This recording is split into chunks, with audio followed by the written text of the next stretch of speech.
All right, hey everybody. Welcome back to the channel. Mark Burgess, Big East Bass Fishing. Appreciate you watching. Today I want to talk to you about my top baits. I was going to say top 5, but it could be 6, 7 baits that I have a lot of confidence in, that I've caught a lot of bass on, that depending on the time of the year, I have tied on in my boat at all times. All right, so I'm just going to list them out, talk a little bit about what time of year I use them, what kind of conditions I use them. Trying to keep it short, but to the point. Again, I've talked a lot about in the past, just trying to help you put more fish in the boat, catch more bass in general, save you some time and money, and I hope this helps you out. So everybody's got their choices, everyone's got their favorites, and I can't stress that enough, how important that is with confidence. Another thing I want to mention is that it's great to try all the different baits and techniques. Make sure you do it outside of a tournament situation. You don't want to be trying to learn a new bait or a technique during a tournament. But in practice and fun fishing, knock yourself out, and the bait will either get the job done or it won't. So one of the first baits for me, it's become kind of synonymous with me, is a buzzbait. And I do make my own buzzbaits. It's a condition specific is what I call it. And I make them to adapt to different water, color conditions and sky conditions, because every day is different.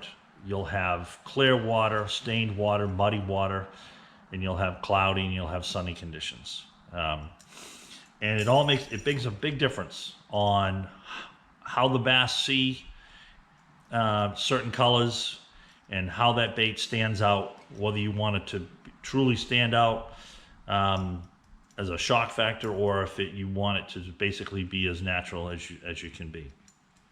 So again, condition specific buzzbait. I make it myself, and I just love fishing a buzzbait. The bite's phenomenal, of course. Top water, right? But you can just cover so much water with it. And if you recognize the right conditions to throw it, it's a bait you can cover water with and put fish in the boat with. There are a lot of baits out there that you cover water with, but you're not necessarily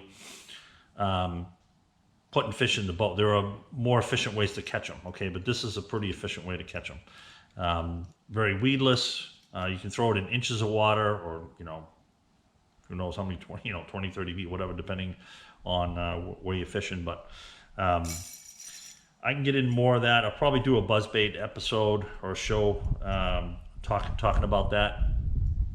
But buzzbait, not something I throw early spring, but once the water gets into the 50s, upper 50s, close to 60 degrees, especially when they're starting to go shallow pre-spawn, cruising, just a phenomenal bait. And from then throughout the summer into the fall, it really shines late summer and the fall. Conditions, I like to be them to be stable, it feels just like a good fishing day, that warm, humid, day. That's when I'll throw it. I don't like throwing it in heavy wind. I will throw it when it's flat, calm, low light, for sure.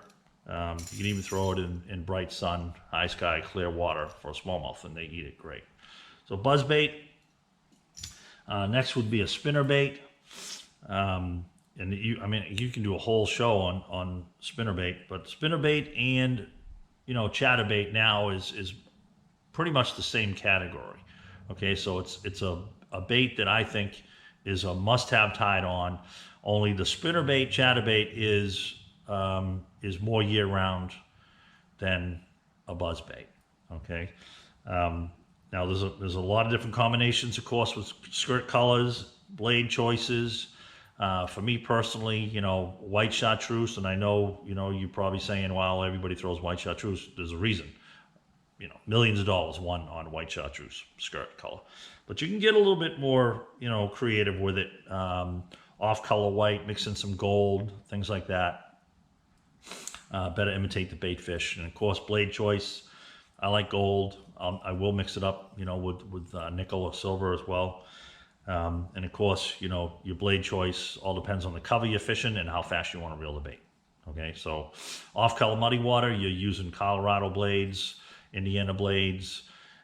Clear water, where you want to have some speed, you're using willow leaf. You want to bring it through cover, mud, what have you. I'm not mud, but weeds. Willow leaf works great. A lot of people throw a combination like that. So I'll be putting some pictures, up in between, if you've probably seen one already, but of spinnerbait. A jig, again, it's kind of known for throwing a buzzbait and a jig. You can do well. You can do a whole lot worse not throwing them, I'll tell you that. So, but a jig, I throw a jig an awful lot. And again, there's a lot of different types of jigs, and we can get into that more down the road for sure, but I always have jig tied on. And it shines, cold water. You could throw it in an inch of water, you can throw it in 50 feet of water. Okay, very versatile bait. You can swim it, pitch it, flip it. I mean, all of that. You can let it sit there, if that's what it takes. It's just very, very versatile. Of course, there's a lot of different size, colors, and styles of jigs, and each one of them have their purpose, there's no doubt. And we'll probably do something like that. We'll go through that on a later video, outlining that. But today, it's just, again, it's always, I have a jig depending on where I'm fishing and when I'm fishing, tied on in my boat. Worm, soft plastic worm. This happens to be a little shaky head deal. Green pumpkin, black flake. Worm, I tend to throw a lot in the summertime. And depending, spring to fall, in the spring I'm starting out with just a small bait. And there's a lot of baits that can be categorized in the worm, in that worm family, if you will. Ned rig, so forth, it's a worm. Sanko's a worm. Shaky head, there's 6-inch, paddle tail worms, cut tail worms, straight tail worms. You have worms that you'll drop shot. But again, I have a variation tied on in my boat at all times, but in the spring, I'm starting out with a smaller profile, shaky head type bait, Senko type bait, stuff like that. Summertime, worms get longer, they get bigger. I go, more offshore. Fish are, super active. It's just a fantastic way to cover water. And again, you can fish it in an inch of water. You can fish it in 30 feet of water. You can fish it, standing still, doing nothing. You can swim the worm, hop a worm, all of that. So very versatile bait, goes through cover, fantastic. Creature bait, a lot like a jig. Same type of family. However, creature baits do shine over the jig in warmer water. Okay, so you can adjust the rate of fall for a creature bait easily with the size weight that you put on it. So to basically match different conditions. Colder water, you want a slower fall. It does go in and out of cover a little easier, than a jig in some cases. But you can put on real light weight, slow the fall down.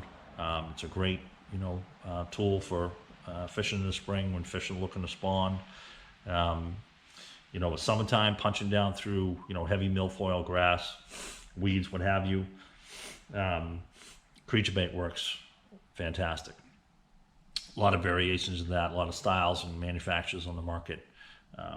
So you can, pick your poison there. So another one of my all-time favorite baits that I have tied on all the time is a crankbait, and more specifically a shallow running crankbait. Square bill, always tied on. Square bill is always tied on year round.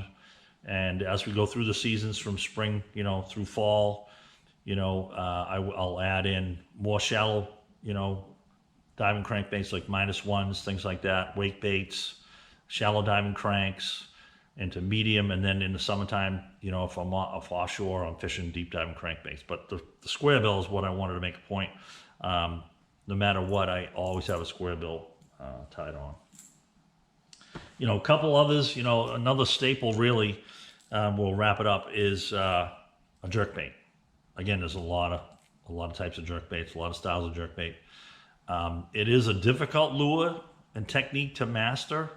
It can be slow bite, but I've caught some big fish on a jerkbait. And when the water's really cold, it's hard to beat. Cold, clear water, jerkbait's hard to beat, especially smallmouth fishing, but I've caught some big largemouth on it as well.